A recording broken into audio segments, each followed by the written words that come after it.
イラクの首都バグダッドに来ています。サダム・フセイン像があったのがちょうどあそこになんかこう台みたいのが見えますけど、やばい、半端じゃない暑いっす。カンタ君、あ、はい、ありがとうございます。レバーなし。うわ、すげえ。イラクのサンドイッチみたいな。いただきます。What image do you have about Japan?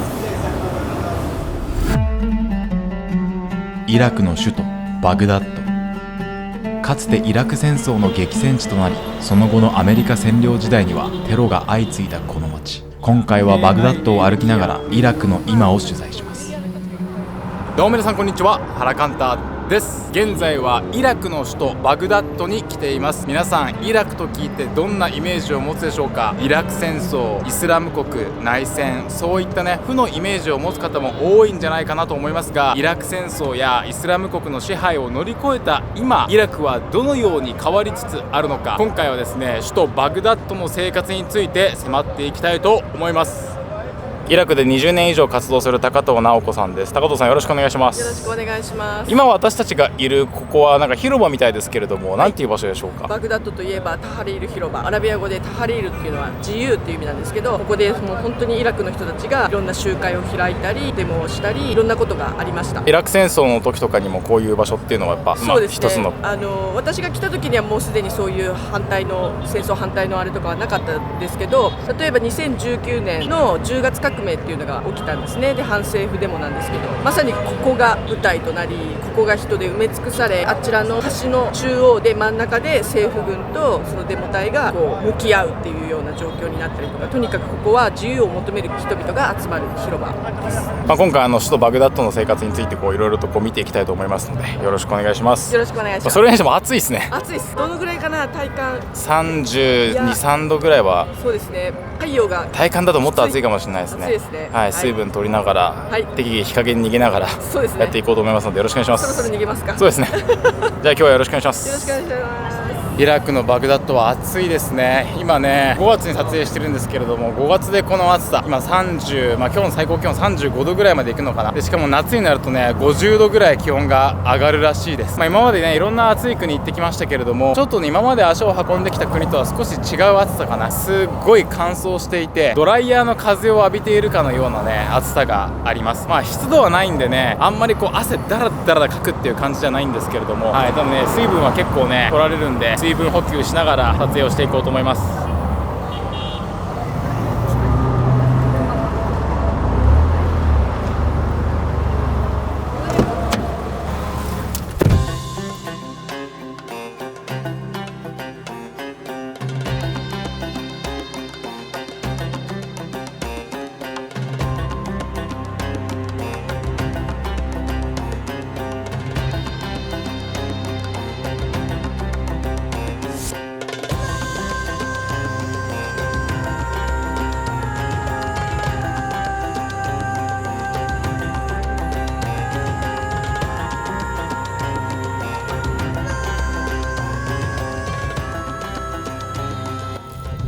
今日の朝まで滞在していたエルビルはね結構高層ビルとか、あとはタワーマンションとかそういうのもすごいたくさんあったんですけど、バグダッドはあんまりね高い建物がない印象ですね。なんか高くても 4,5 階建てみたいな感じで、なんか事前に高藤さんに聞いたんですけど、雰囲気も80年代の街みたいな、そういう風に聞いていたので、なんかやっぱり緊張感みたいなものは持ってきてはいるんですけれども、ある意味今まで行ってきたどの国でも見たことがないような光景とかを見れるかなっていう風に非常に楽しみですね。さっきね僕バグダッドの気温35度とか言ったんですけれども、今 iPhone 使ってバグダッドの気温を調べたら、今ちょうどお昼の12時なんですけれども、すでに気温40度いってますね。車内に入るとねエアコンが効いてるんでめちゃくちゃ快適に移動できるんですけど、ただほんと外に出るとむちゃくちゃ暑くて、さっきも言ったんですけど、風が吹くとドライヤーの風浴びてるようなそんな感じですね。ただね個人的にさっきも言った通りもうちょっと低いかなっていうふうに思ったんですよね。やっぱ日本の夏の暑さって湿度もすごい高くて37度8度あるっていう、あれに慣れてると湿度が多分ほとんどなくてすごいカラッとしてるんで、暑いけど汗だらだらかくっていうそういう暑さとはちょっと違うし、気だるくなるような、もう何もしたくないみたいな感じの暑さとはちょっと違う、そんな感じの気候ですね。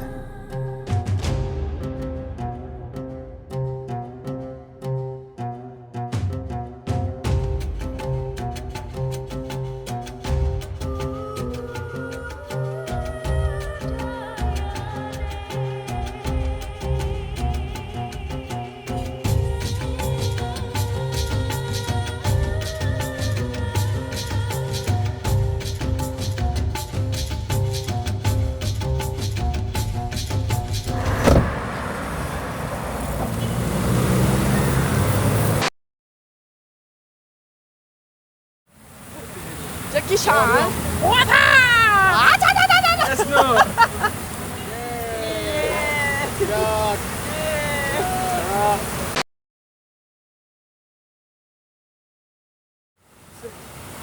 今私たちがいるこの場所はどういった場所ですか？フィルドス広場と言います。私が2003年の5月1日に大規模戦闘終結宣言がブッシュ大統領に出された日に私ここに着いたんですね。ここを本当に毎日もうこの周辺を歩いていろいろ仕事してました。サダム・フセイン像があったのがちょうどあそこになんかこう台みたいのが見えますけど、もともとはもっとでかいのがあったんです。でその上にサダム像があり、米軍がここに侵攻してきてサダム像を引き倒して、でその後すぐにアーティスト集団が平和の像っていうのをデザインして作った場所はここなんですね。ただもう公園自体がもう完全に当時の面影はほとんどないというか、すごい綺麗です綺麗ね。今はになってます。めちゃめちゃ、綺麗になってます。で、こちらのラマダンモスクですね。もうそれを毎日こう横目に見ながら、これを目印にしながら行ってました。サダム・フセインの銅像が倒された時に、すごい世界中で報道されたのがこうフセインの銅像の周りでなんかこうやったーって喜んでる人のやつとか、あと有名なのは子供がスリッパかなんか持ってフセイン叩いてるっていう、でも実際はあれカメラ引いてみたらそんなに喜んでる人たちはいなかったみたいな話があると思うんですけど、あれは事実なんですか？それはね、本当そうで、例えば日本で言ったらジャーナリストの綿井武春さんの「リトルバーズ」っていうドキュメンタリーに詳しいですけど、綿井さんのカメラをぐーっと引くと、その喜んで「おーおー」って言ってる人たちの周りのところで天を仰ぎながらこう祈りを捧げたり、暗い顔をしていたり、遠くからこう冷静に窓から見てたりとか、やっぱり反応は喜んでるだけではなかったっていうのが実際のところですよね。で私自身も来てすぐにいろいろな人たちに話聞き取りしましたけど、さまざ、まな反応、サダム像が引き倒されてしばらくその上に何もない状態になった時に、この辺その鉄条網とコンクリートブロックだらけだったんですよ。全部ここ囲まれていて、例えばこちらにあるのがシェラトンホテル、こちらがパレスチナホテルなんですけど、これも全部もう4メートルのコンクリートブロックで囲まれてたんですよ。銅像のあった台とか、それからこの辺のコンクリートブロックのところに英語で US アウトとか出ていけみたいなこととかがあちこちに書かれているっていうような状況がありましたね。でそれからパレスチナホテルは当時世界中のメディアが拠点にしていたプレスセンターだったんですね。でそこでそのフリーの方とかもドライバーやその通訳さんを探しに掲示板みたいなところを見に行ったりとか、それから CNN はじめ日本のマスメディアもみんなここかその後ろのホテルに事務所を構えているという大規模戦闘終結前の戦争中に、先ほどチグリス川の橋ありましたけど、はい、あそこからこのパレスチナホテルに向けて米軍が大砲を撃っちゃうんですよね。そこで今言った通りメディアの人たちがいっぱいいるわけで、そこでそのロイターのカメラマンの方が受けて死んでしまう、亡くなってしまうんですね。でその隣のお部屋にいらっしゃったのが日本人のジャーナリストの山本美香さん。美香さんもシリアで亡くなられましたけど、山本美香さんと佐藤さんというジャーナリストがいらっしゃって、本当に目の前で米軍の攻撃によってパレスチナホテルで報道のプレスセンターにいながらにして亡くなってしまうということが起きました。でもそれ1回だけじゃなくて、割とそのジャーナリストが狙い撃ちされるとか、それからその NGO が移動の時にこう威嚇発砲を受けるっていうのは我々日本人でもよく結構あって、で私も米軍車に並走されて、その銃突きつけられて地面に腹ばいにさせられてみたいなこと2回ぐらいあるし、大体ジャーナリストとか新聞記者さんとかはもうデジカメを地面に叩きつけられた方もいれば、それからデータを消せと言われる人もいれば、様々でした。ちょっとね、なぜ米軍がそういうことをするのかとか、当時実際どういうことがあったのかとか、さらに詳しく聞きたいんですけど、暑いやっと本当にカメラがもう熱暴走で止まっちゃいそうなぐらいとんでもない暑さですね。とんでもない暑さですね。はい、ちょっと一旦このままやってると危ないんでちょっとまた落ち着いた場所でさらにいろいろとね、質問させていただければなと思います。はい、暑いです。はい、汗がすごい。やばいっすいや皆さんちょっとね、半端じゃない暑いっす。やばい。さっきなんかね、湿度がないからいけるかなとか調子乗ってたんですけど、もう1分ぐらいこの直射日光の下に立ってるだけで汗がめちゃくちゃ出てきて、目にめちゃくちゃ入りますね。ちょっとね、しかもね、このカメラが熱暴走を起こすと撮影できなくなっちゃうんで、ちょっと本当にね、日陰とかにもう本当撮影したら日陰に逃げるみたいな、そんな感じ。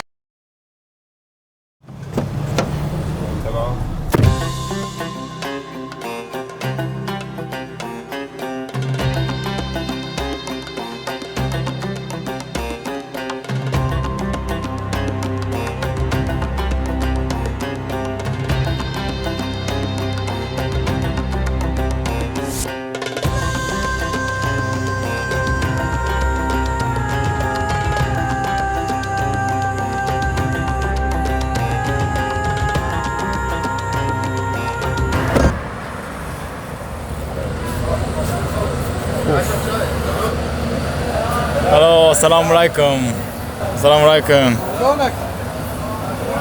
Oh, assalamualaikum. Assalamualaikum. Chai? Oh, chai. Yeah, can I get one chai? Chai? Yes, okay, okay. Yes, please, yes. 今ここの店主の方がチャイどうだって言ってくれたんでチャイを飲んでみようと思います。おー、シクラン Thank you Thank you おー、熱い熱い熱い。チャイはコーヒーかなあ、チャイだ、チャイだ、はい、紅茶をね入れてもらったんですけど、おー、美味しい。Very nice。美味しい。あー、甘い。甘いけど、すごい優しい味ですね。あー、美味しい。いくらなんだろう。なんか、何にも料金とか聞かずに注文しちゃったけど、まあ、後でお金払おうと思います。こ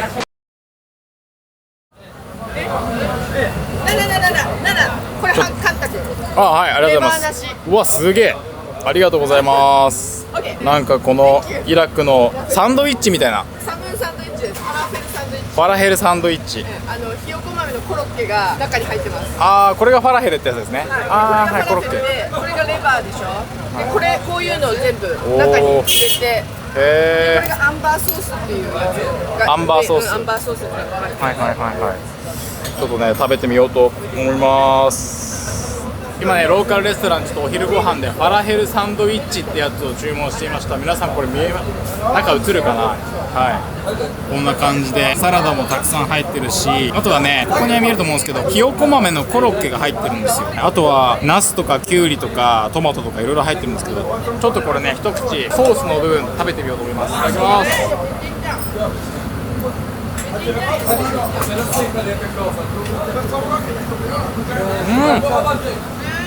うまい。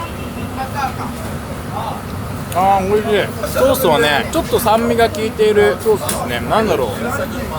物を使ってるのかな。ちょっと酸味が効いて酸っぱいソースにこのパンはまあ日本で言ったらナンが一番近いかな。ナンのようなこのパン生地、あとは、ね、野菜が結構入ってるんで、まあ、生野菜ですけどシャキシャキしててすごく美味しいです。あとこのこのコロッケのファラヘルのコロッケの部分も食べてみようと思います。うわうまい。ひよこ豆のコロッケとねナスが結構ねアクセントになってめちゃくちゃ美味しいです。これいくらなの？ちょっと値段聞いてみよう。高藤さん、これいくらですか？100円だね。1000ディナール。これで1000ディナール。これで1000イラクディナールなんで、今だいたい1円が10イラクディナールなんで、これで100円です。すげえ。お昼ご飯これ100円で済んじゃうわ。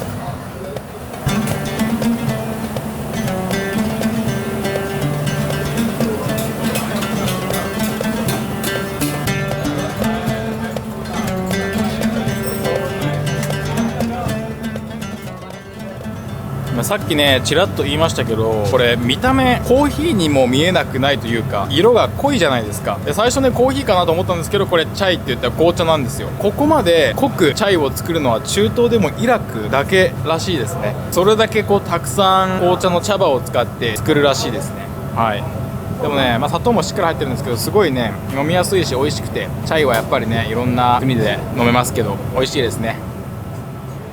バグダッドでね歩いてるとね結構コリア出身かとかアニョハセヨとかね韓国人に間違われることが多いんですよね。まあ僕らやっぱ東洋人でやっぱこっちの人たちなかなかその区別がつけられなくて、まあアフリカとか行ってる時はねチャイニーズとか中国って言われることが多いんですけど、結構こっちではね今韓国人、コリアとか言われることが多くて、まあ大きく2つの理由があるみたいなんですよね。まず1つはやっぱりこう韓国系の企業、韓国系なんだろうサムスンとかあと LG とかもなのかな、家電系のメーカーがやっぱすごい影響力を持っているみたいなんで、て、それが一つと、あともう一個はやっぱりね K-POP らしいです。 K-POP でも今 BTS とかブラックピンクとか、僕全然詳しくないんであれなんですけれども、 K-POP がすごい今イラクで人気みたいで、特にもうちっちゃい子供たちとかそのね K-POP ファンとかもすごい多いらしいんですよね。なので韓国人に間違われることがすごく多くて、ただね、これはちょっとまた改めてどっかでね詳しく高藤さんにも聞きたいなと思ってるんですけれども、本当はねイラクって日本と昔からすごい仲がいいっていうか、すごい関係性があった国なんですよね。1980年代とか日本企業もたくさん来てたりとか、やっぱりトヨタとかそういう車の影響力とかもすごく大きくて、昔は日本もねすごいイラクで認知されていたみたいなんですけれども、やっぱりそこでイラク戦争があって、日本がアメリカを支持して自衛隊を送ったっていうところあたりから、やっぱり日本に対してちょっと見方が変わってきてしまったっていう、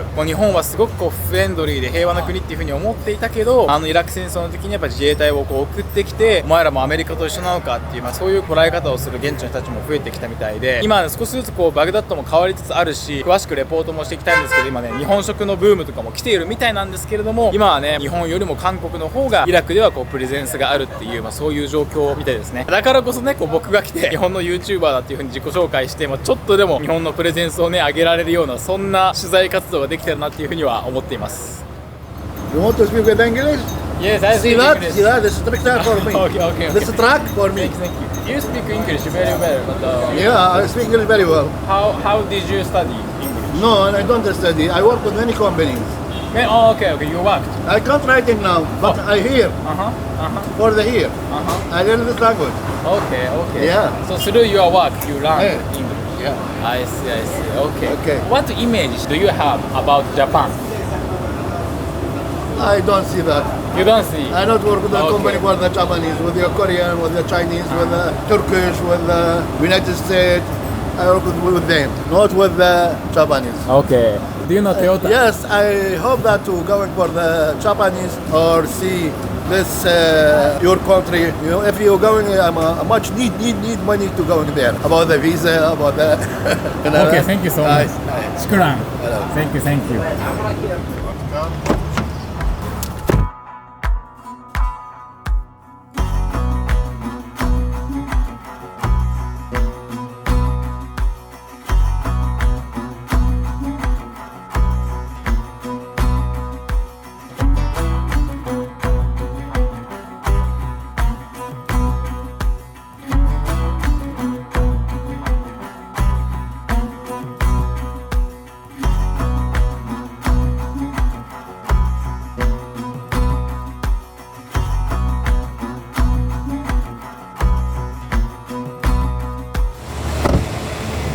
今お昼過ぎの14時、2時くらいなんですけれどもね、気温があまりにも高くて、今41度ぐらいかなあるみたいで、ちょっとねカメラが本当に熱でね暴走しちゃって、撮影がいきなり止まっちゃったりとかするので、一旦ちょっとねもうちょっと日が落ちるまで時間を潰そうということで、今からですねちょっとカフェに行こうかなと思います。バグダッドもねすごい古い街なんで、何百年も前から100年前200年前とかの建物から、すごい現代的なねおしゃれな建物までいろんな建物があって、すごいね歩いていて面白いですね。ちょっとカフェで休もうと思います。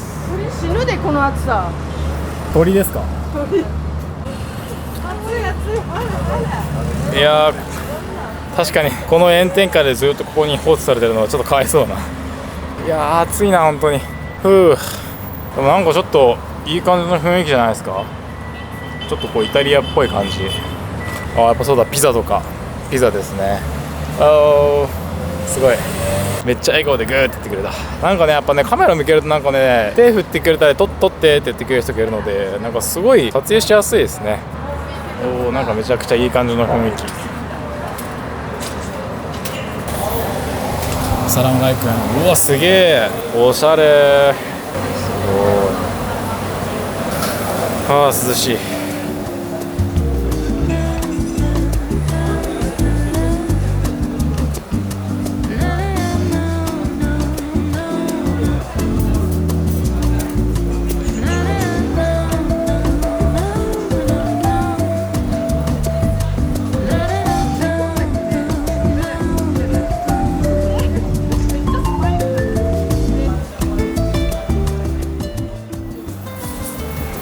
これメニューがニュースペーパーなんですよね。新聞みたいになってて、でここにメニューが書いてるって、おしゃれですね。でね、値段がね比較的良心的というか安いですね。コーヒーが繰り返しになりますけど、だいたい1円が10イラクディナールなんで、10で割るとだいたい日本円になるのかな。アイスエスプレッソだと350円とか、ヘーゼルナッツアイスラテだと400円とか、日本のカフェと変わらないかちょっと安いぐらいなんじゃないかなと思いますね。であとはね、アイスクリームとか、あとフラペチーノとか、なんかすごいねメニューも豊富ですし、あと何よりもねこうお店の雰囲気もすごいねいい感じなんですよね。はい、夜になるとさらにまた雰囲気が変わるんですよね。夜の方がいっぱい人がいますね。あ、そうなんですね。今ちょっと改装中になってるからちょっとあれなんですけど、んうん奥の方まで客席もあり、古いカフェなんですよ。なんていうのかな、インテリソというか、おしゃれな人たちがこう集まってる。じゃあここでなんかパソコン広げて仕事してる人もいるみたいな。まあでもなんかおしゃべりしてる人が多いかな、やっぱり、夜すごいいいですよ、雰囲気。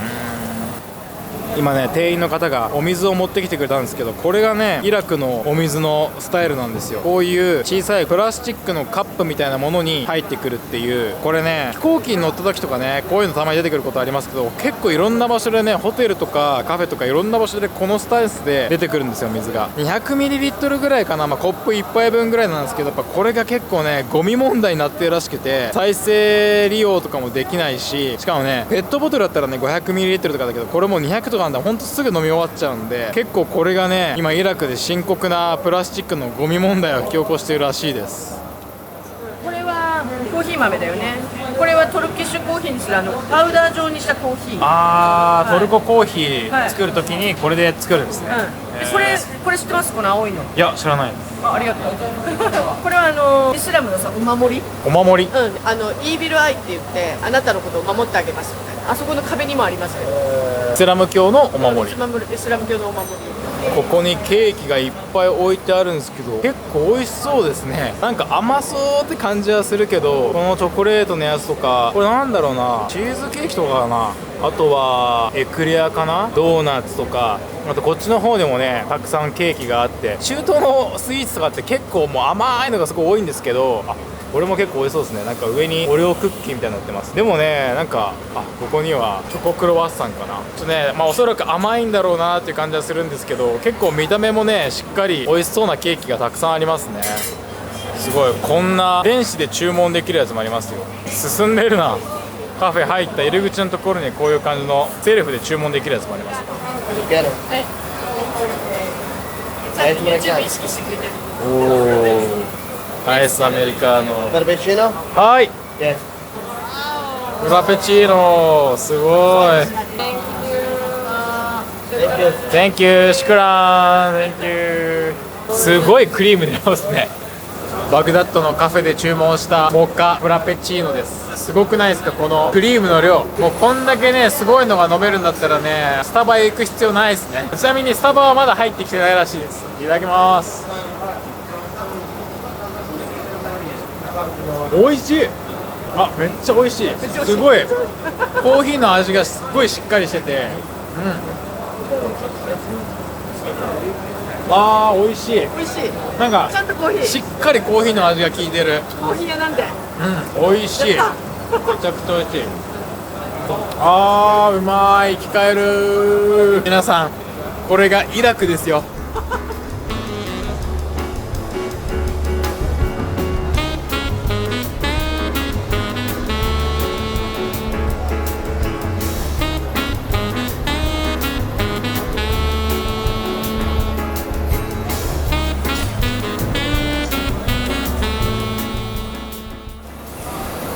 これね、僕の悪い癖なんですけどね、もういつも美味しいものに出会うとすぐ飲んだり食べたりしたいんで、綺麗なうちに取っておけって思うんですけど本当にすいません。私が飲んでもう汚くなった後のやつを取っておきます。原監督に超注目されてる。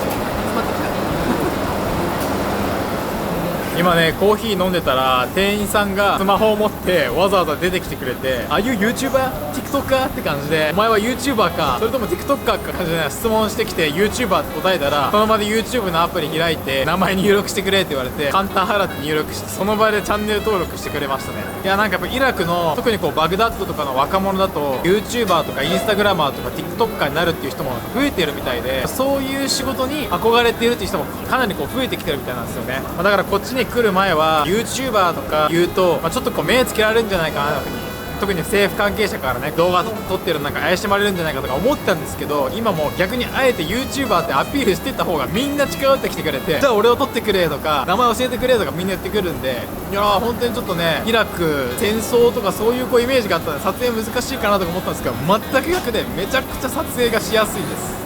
いやさっきねほんと食レポした時あんまうまくしてなかったんですけども、これ一気に飲んじゃったんですけど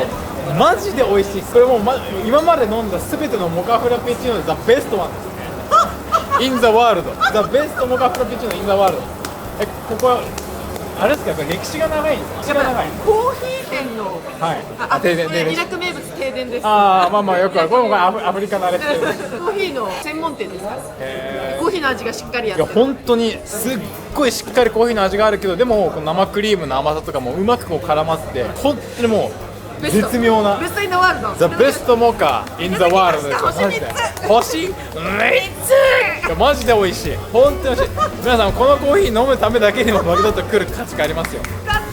て本当に美味しい。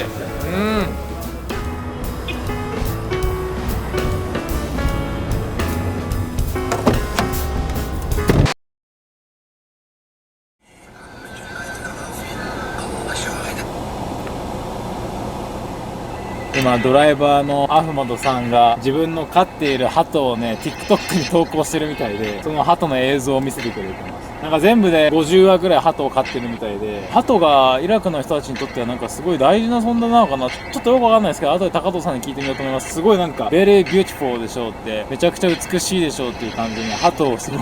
の映像を自慢してくれています。イラクはね走っている車がね韓国製の車がすごい多いですね。ヒュンダイとかあとはキア KIA でキア、ヒュンダイが韓国で第1位の自動車メーカーかな、でキアが第2位なのかななんですけれどもね、かなりの割合でヒュンダイとキアが多いですね。僕がねよく足を運んでるウガンダとかこの前取材で訪れたケニアとかはねやっぱりトヨタ、日本車がすごい圧倒的に強くて、ウガンダに関してはね 90% ぐらい日本車でほとんどがトヨタの中古車っていう、そういう感じなんですけれども、イラクに関してはやっぱ韓国の存在っていうのが車にも現れていますね。キアとかヒュンダイすごいたくさんあります。今僕の後ろに見えてる大きいホテルがパレスチナホテルですね。イラク戦争の時にプレスセンターとして使われていたっていうそのパレスチナホテル、ただそこにね、さっき高藤さんが解説してくれましたけれども、イラク戦争中に米軍が攻撃っていうか銃撃をしてで中にいたジャーナリストの方が亡くなったっていう、そういうような本当にイラク戦争を象徴するようなホテルが僕の後ろにありますね。すごいね大きいホテルですね。でなんか特徴的な渦巻きみたいな、あれ何なんだろうな、多分風通しを良くするためとかかな、特徴的な形をしていますね。さっき高藤さんがパレスチナホテルにジャーナリストたちがいる時に米軍が攻撃をしてきたことがあるっていうふうにおっしゃってましたけど、普通の人たちからしたらジャーナリストの人たちがいる場所を攻撃するって正直理解に苦しむと思うんですよね。どうしてアメリカ軍はその戦争中、占領中そういうことをしていたんですかね。もう紛争地ではあるあるで、例えば今だったらもうイスラエルでそのパレスチナのジャーナリストがどれぐらい殺されたか、それから他の国々でも紛争地だとジャーナリストって本当に狙われる。ジャーナリスト保護委員会っていう国際組織も毎年発表してるけど、ジャーナリストってめっちゃ狙われるんですよ。イラク戦争の時にも戦争中に橋から米軍がガーッと砲弾をねこっちに向けて、キャノンを向けてパレスチナホテルを撃ったんですよ。さっき言ったみたいにパレスチナホテルはその全世界のマスメディアの拠点になっていて、日本のジャーナリストさんたちがいた隣の部屋に命中して、ここで亡くなったのがロイターのカメラマンの人っていうのがあったんですね。その他にも、朝日新聞の人とかいろんな新聞記者の人とかもカメラをね叩きつけられたり消されたりいろんなことがあって、でもう一人フリーのジャーナリストでアンバールの方をラマディ・ファルジャーを取材してたフリーのジャーナリストは、私の友達紹介した通訳、イラク人の通訳とともに米軍に捕まっちゃって9日間勾留されて、ここに囚人プリズナー・オブ・ウォーで番号をつけられて、イラク人と一緒に米軍の基地にね収監されてしまったっていうこともありましたね。占領してる人たちにとってやっぱりそのジャーナリストがいろんなところを取材するっていうのは、自分たちのやってることっていうのがリビールしてしまう、要するに確実のもとにさらされてしまうっていうのは彼らにとっては非常に面白くないことなので、私自身も2回ぐらいやっぱりアンバールで米軍に怒鳴られて銃突きつけられて地面に腹ばいにされてみたいなことが2回ぐらいあって、やっぱりなんていうんですかね、知られたくないことがあるとやっぱりそういうことっていうのは起きるんだなと思いました。でもやっぱり米兵の人たちも、私も今も元米兵の人たちと付き合いあるんですけど、やっぱり軍服を脱いだら普通の民間人に戻ったりするわけですよ。アメリカに帰れば普通にお父さんだったりいい息子だったりするわけですよね。そこのギャップにすごくやっぱり戸惑うこともあったけど、でもやっぱりなんていうのか、最終的に思ったのは、私ももし環境が違って米軍に入らなきゃいけない、例えば経済的に大学に行くお金がない、高校生の時から米軍の人たちが学校に出入りしててね、でそのメンターみたいになってくれて、相談乗ってくれて、将来の相談とか就職相談とか乗ってくれて、で大学に行く費用を稼ぐために米軍に入るみたいな決断とかっていくらでもできるなって。で私も米軍に入ってしまえばブートキャンプで組織の一員になるようにものすごい激しい訓練をして、自分自身をまず滅するっていうところから徹底的にやるから、組織の一部としてそのトレーニングされて軍のために忠誠を誓ってやるみたいなことになったらね、同じこと多分するんじゃないか。で私たちが住んでる社会は、一般社会は民法という法律で殺人はダメで裁かれる、犯罪ってなるけど、軍の中では殺せなきゃダメなんだよね、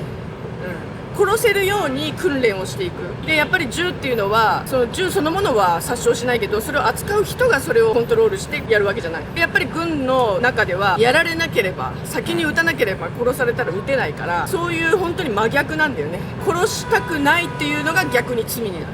軍法では。例えば米軍だと臆病罪っていうのもあるし、反逆もあるし、それから敵前逃亡もあるし、いろんなのがあるけど、全部その米軍の中の軍法では重罪もしくは極刑になる。それってだから子供の頃からみんなと仲良くって言って育てられる子供たちが大抵になってから軍に入って真逆だよね。殺さなきゃいけないっていう訓練をするっていうね。でその中でやっぱり人間の良心と折り合いのつかなくなってくる状況っていうのがあって、米兵も PTSD になってしまう。その可能性っていうのは米兵だけじゃなくて、私たちもそういう環境になれば、戦争に行かなきゃいけないという状況になって軍隊の訓練を受ければ、私たちもそうなる。人間はみんな同じだと、環境でそういう風になってくる。このパレスチナホテルに対する攻撃も含めて、やっぱイラク戦争中にアメリカ軍による本当に国際法に違反するような行いってすごいたくさんあったとは思うんですけれども、もちろん人にはよると思うんですけど、個人個人に目を向けた時に、その軍隊っていう枠組みを取り外して考えた時に、やっぱり良心の呵責に苦しんだアメリカ兵とかもやっぱたくさんいたんですけどね。いる、本当にいる。私が本当に最初はイラクにその人道支援で入って、被害に遭ったイラクの人たちの聞き取りをずーっと続けていた。でもある時、その1年ぐらい経った時に、すごくなんていうんですか、それは日本であったんだけど、すごく大きなね、がたいのいい米兵の人なんだけど、すごく弱ってる感じがあって、で日本で合同講演会で一緒になったんですよ。そしたらその同じ壇上に立ってるんだけど、奥様がずっと彼の手を握っていてね、すごく弱々しく映ったんだよね。でそれが、私はバグダッドで怒鳴られたりとかしてたから、なんかすごく衝撃というかギャップに衝撃を受けて、でその人はやっぱすごい罪悪感とか知積の念とかいろんなそういうのですごい苦しんでた。で彼がすごく言ってたのは、検問所にいる時に車がいっぱい来ると。でその恐怖心もあり、止まれって言っても止まらなかった。そのグーってやって止まれって言ったけど止まらなかった。パーってやって止まれ止まれ止まれって言っても止まらなかった。でそのゆっくり近づいてきた車がその自動車爆弾かと思って、その蜂の巣にしてしまったと。乱射してしまって、確認に行ったら中にいたのが家族だった、子供がいっぱいいたっていう、それがもう忘れられないっていうような証言をしたんですよね。で彼はそこからいろんな疑問を持ったりとか、自責の念に苦しむ、そういった人たちがいるんだっていうのを初めて知って、そこから米兵のことも調べるようになった。でその後割とすぐにアメリカまで行って、政府機関の基幹兵病院に仲間とアポ取ってカウンセラーの人に話を聞きに行って、戦争 PTSD っていうのを取材させてもらって、戦場にいるその加害者とか被害者とかっていうのをこうやってなんていうの、戦場にいる人みんなが傷ついてるんだっていう事実に行き当たったんだよね。でそこからその米兵たちの交流っていうのが始まって、ますます私は本当に戦争って嫌だなって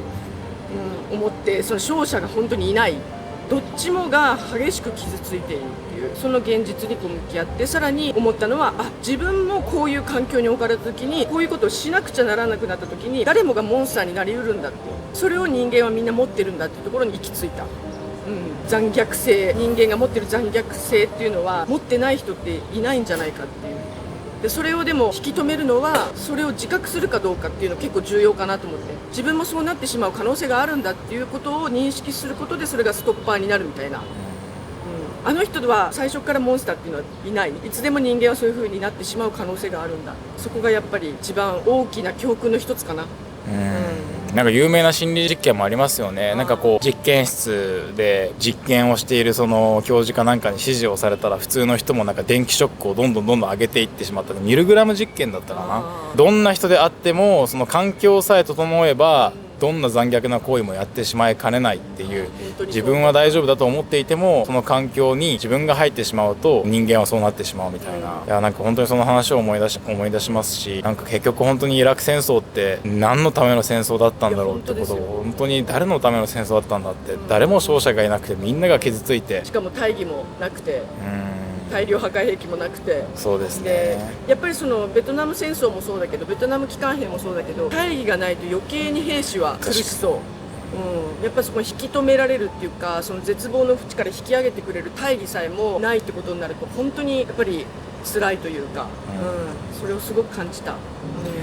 イラク戦争のその歴史とか、実際にどこでどういったことがあったのかっていうのは引き続きちょっとイラクのこの取材の中でさらに深く迫っていきたいと思いますので、引き続きよろしくお願いします。